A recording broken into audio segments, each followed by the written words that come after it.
Friends, ఈరోజు మనము cupids problems ఎలా చేయాలో చూద్దాం. క్యూపిడ్గా అడిగినప్పుడు, root the power of cupid అడిగినప్పుడు ఈ టేబుల్ అనేది చాలా ఇంపార్టెంట్ ఫ్రెండ్స్. జాగ్రత్తగా చూడండి.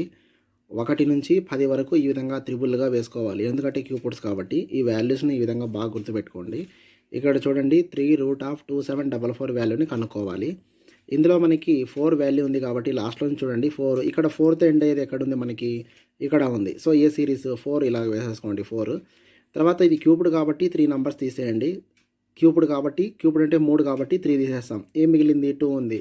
ఇక్కడ 2 అయినా ఉండాలి, లేదా 2 కంటే తక్కువైనా వాల్యూ నంబర్ ఉండాలి. ఏది ఉంది మనకి? 1 ఉంది. 2 అయినా ఉండాలి, 2 కంటే తక్కువైనా ఉండాలి, అంటే 1 సిరీస్.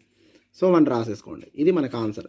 కావాలంటే ఇది చూడండి, టెస్ట్ చేసుకోండి. 14 క్యూబ్డ్ కాబట్టి 2744 వస్తుంది ఆన్సర్. చూడండి కావాలంటే. ఇది మనకు టెక్నిక్స్ అనమాట.